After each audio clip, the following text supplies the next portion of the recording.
this is V, and today I am going to share my hair journey with you. I decided last year to just go ahead and do it, to just go natural, which was a big decision for me. I was hesitant. I didn't know if I could handle the journey. I was a bit shallow. My hair journey actually started almost 19 years ago when I had my first daughter. I was very sick with her. I had preeclampsia, and I was in the hospital for quite some time before I gave birth to her. Well, while I was in the hospital, the medicines that they had me on, after the fact, my doctor warned me that I probably would experience some hair loss, but everything should subside once I got the medications and everything out of my system. Well, when I got home from the hospital with her, I did notice a lot of shedding with my hair, and so I was like, okay, no big deal. I'm just gonna kind of, just watch it, wash it and condition it and just keep an eye on it. But I noticed that it really didn't change, and after a while I developed what a lot of women suffer through is something called a stress spot up here in the top of my head. And so my hair, it would grow, but my stress spot, it would grow a little bit and then it would break off. And I tried so many different types of method. I tried all kinds of hair products, all the while I was still putting the perms and so forth in my hair.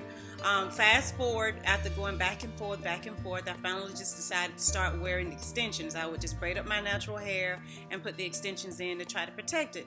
Well, it worked, and then I would get in my modes where I wanted to just show my natural hair because it would grow down shoulder length. But then anytime I started wearing my natural hair, that stress pot would break off again. So I'd have hair all the way around and none up here in the top. In 2010, I finally cut my hair short.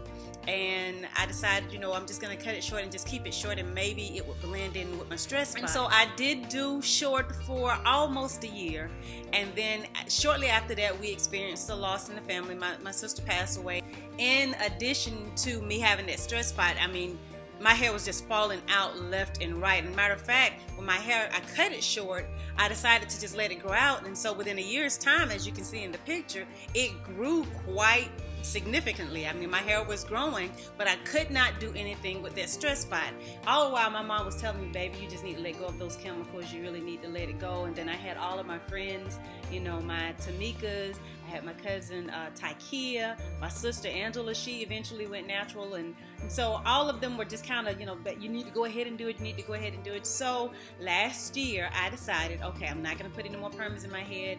I'm just going to see if this is going to work. And so I just started growing my hair, and in March of last year I did the big chop. And let me tell you all, when I cut my hair out a little bit, I was like, oh my gosh. I was like a weird looking Florida Evans. See, Florida Evans, she could sport her afro. I just didn't feel like I looked right with it. And I tried my best to, even in this picture, to try to pose and make it look good, but so I really couldn't get it with it.